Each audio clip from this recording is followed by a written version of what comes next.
in the corners of her heart. She was a faithful wife, loved by her husband Elkanah. Yet year after year, her womb remained empty.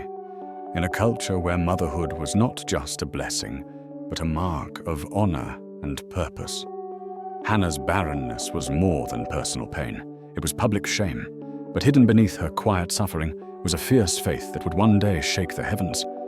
Elkanah loved her deeply, more than his other wife, Peninnah, who had many children. But Peninnah mocked Hannah relentlessly, using her fertility like a weapon, reminding Hannah of her emptiness during every pilgrimage to Shiloh. The house of the Lord, where others came to worship, became a place of weeping for Hannah. She could not eat. Her soul was crushed and her spirit groaned in places words could not reach.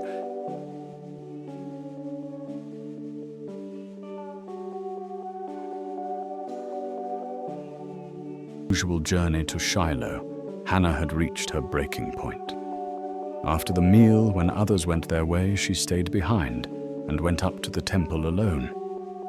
There, with trembling lips and a heart too heavy to lift, she began to pray, not with rehearsed words or sacred rituals, but with raw honesty. Her prayer was not elegant, it was desperate. It was not loud, it was deep. She poured out her soul before the Lord, vowing that if he would give her a son, she would give him back to God all the days of his life, and no razor would ever touch his head than a sign of a Nazirite consecration. The high priest Eli saw her lips moving, but heard no sound, and mistook her for a drunken woman. "How long will you stay drunk?" he scolded. "Put away your wine." But Hannah, with tear-streaked cheeks and unwavering resolve, answered gently, "Not so, my lord."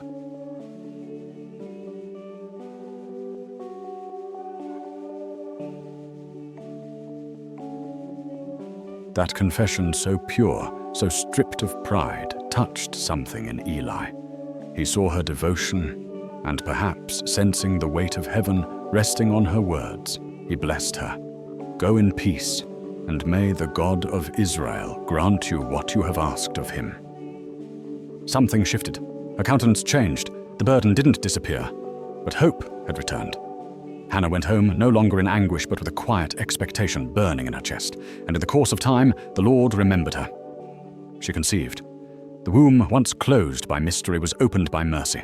She bore a son and named him Samuel, saying, "Because I asked the Lord for him." The name Samuel carried both the memory of her pain and the mark of God's faithfulness.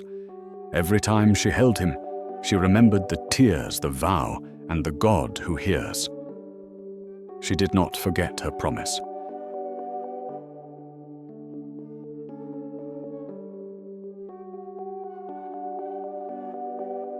To plead, but to fulfill. While others might have clung to the child with possessive love, Hannah released him with worshipful obedience. She brought Samuel to the house of the Lord, presented him to Eli, and said, "I prayed for this child, and the Lord has granted me what I asked of him. So now I give him to the Lord. For his whole life he will be given over to the Lord." And then she worshipped. This was not a sacrifice born of duty. It was an offering born of trust. Hannah trusted that the God who gave her a son would also shepherd that son's destiny. She entrusted her greatest treasure, not to the safety of her arms, but to the sovereignty of her God. In doing so, she birthed more than a child. She released a prophet into the world. Samuel would become a voice in the wilderness, a bridge between judges and kings, a man who would hear God when others heard nothing.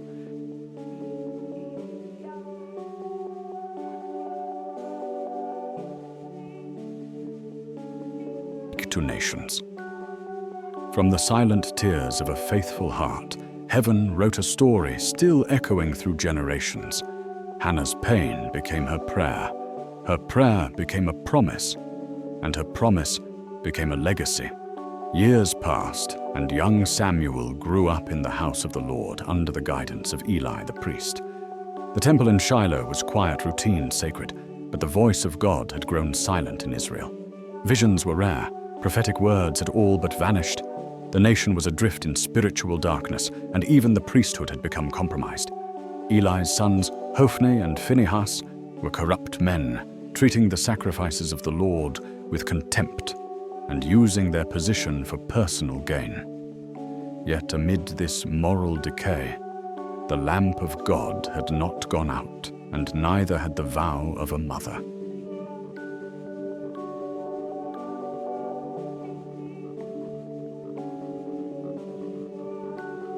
Woven by her own hands, sized a little larger each time her silent testimony of faith and love. She didn't pull Samuel back into her arms or whisper regrets. Her visits were acts of obedience and joy.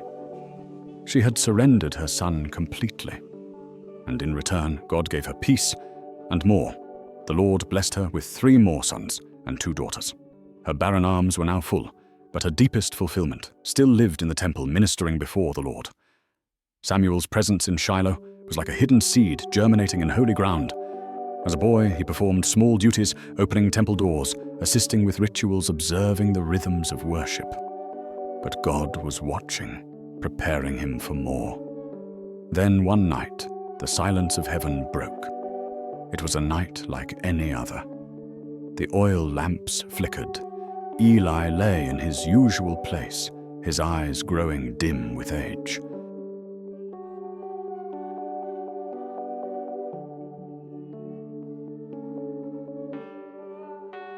The boy ran to him and said, "Here I am. You called me."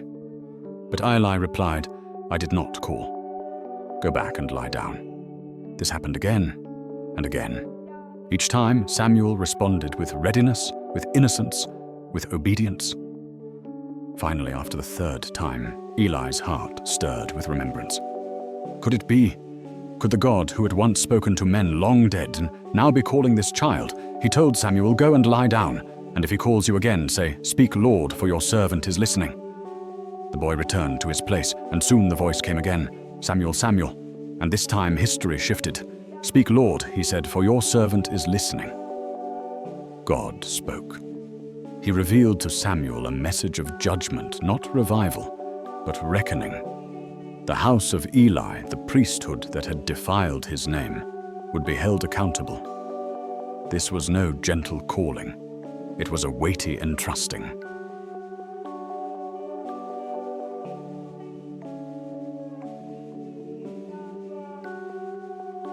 Urged him, "Do not hide it from me." And the boy told everything. From that moment, the people of Israel knew something was different. The Lord was once again speaking, and he was speaking through a child. Samuel grew, and the Lord was with him, letting none of his words fall to the ground. All Israel from Dan to Beersheba recognized that Samuel was a prophet of the Lord, and the word of the Lord returned to Shiloh. But even as Samuel was rising, the nation was unraveling. Israel went to battle against the Philistines, carrying the Ark of the Covenant like a lucky charm, hoping to force God's hand. But God is not a talisman. The Ark was captured, and Eli's sons were killed. When the news reached Eli, he fell from his seat, broke his neck, and died. The priesthood fell. Ichabod was born. The glory had departed from Israel.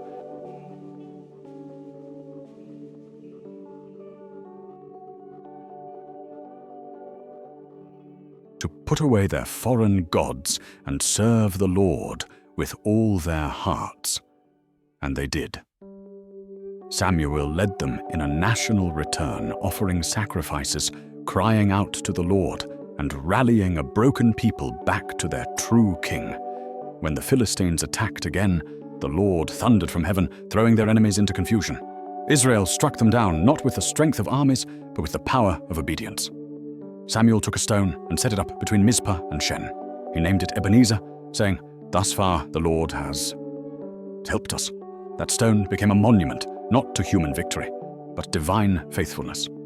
Throughout his life, Samuel continued to serve as judge and prophet, traveling from town to town, leading teaching, reminding the people of their covenant. But time does not wait, and Samuel grew old. His sons, appointed as judges after him, did not walk in his ways.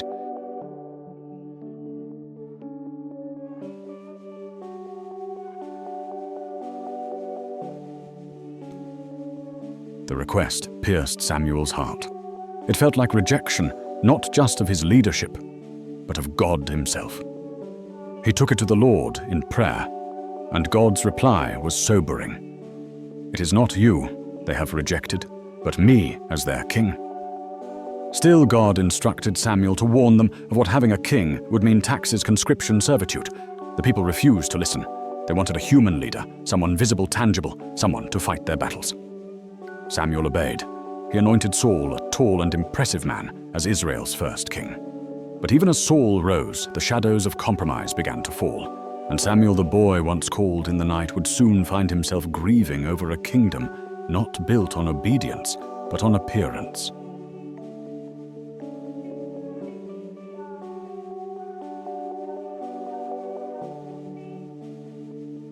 Not from power, but from presence.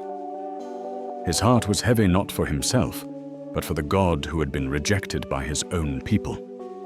And as he watched King Saul rise to the throne, Samuel clung to the only thing that had ever guided him, the voice of the Lord. At first, Saul seemed like an answer to Israel's cry. He was tall, strong, courageous in battle, but very quickly the cracks began to show. When faced with pressure, Saul disobeyed. He offered sacrifices meant only for the priest. He spared what God had told him to destroy. And in his defiance, he revealed the true danger of kingship without submission. The Lord spoke to Samuel once more, but this time it was a word that broke his heart. "I regret that I have made Saul king, because he has turned away from me and has not carried out my instructions." Samuel was devastated. He cried out to the Lord all night.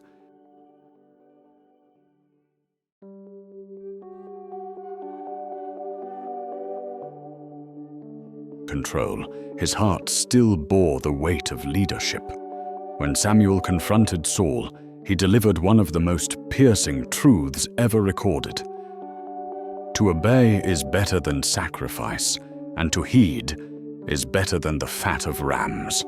For rebellion is like the sin of divination, and arrogance like the evil of idolatry. With those words, Saul's kingdom was torn not by foreign enemies, but by the judgment of God.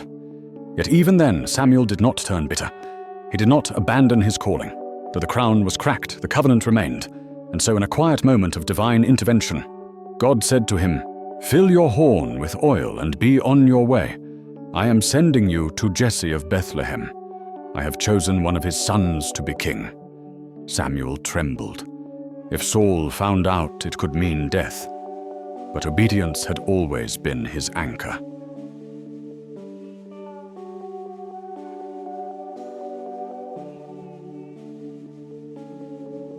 For him, strong, noble, impressive. But each time the Lord whispered, "Not this one," until finally they called for the youngest David the shepherd, the overlooked. And when David walked in, the Lord said, "Rise and anoint him. This is the one." Samuel took the horn of oil and anointed David in the presence of his brothers, and from that day on the Spirit of the Lord came powerfully upon him. It was a moment few understood, but heaven did. The boy who played the harp for sheep would one day play before kings. And Samuel, once a child called in the night, had now passed the flame to another. After anointing David, Samuel returned to Ramah. His public role began to fade, but his legacy burned brighter than ever.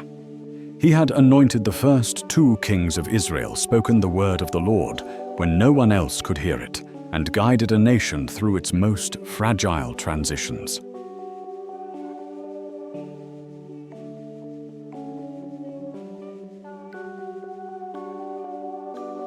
Not just because he was a prophet, but because he had been faithful. But let us go back for just a moment to where this story began, not with a king, not with a throne, but with a woman on her knees. Hannah's prayer did more than bring forth a son. It realigned a nation. Her pain became intercession, her barrenness became breakthrough, and her surrender opened a door for God to move through generations. Every robe she stitched was a reminder that God answers. Every tear she once shed became a thread in the tapestry of redemption. And every act of obedience, from her silent vow to her joyful surrender, echoed in the life of the boy she gave to God. Samuel's life was not just the story of a prophet, it was the unfolding of a mother's faith. It was the living proof that God sees what man overlooks, that heaven responds to those who cry out in secret.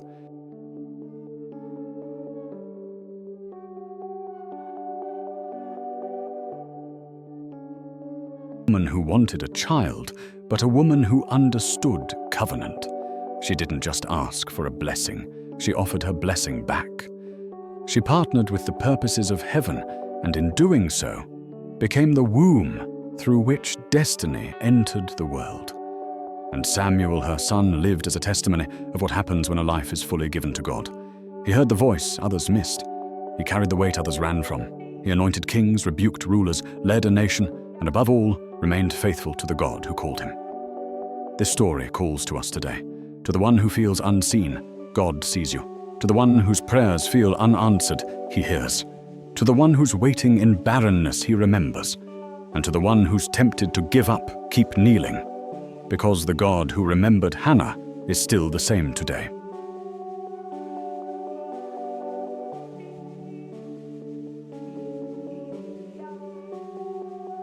In prayer, and selfless in promise. Let us be like Samuel, listening when others sleep, speaking when others fear. And let us believe that even in our deepest desperation, God is writing stories that will shape generations.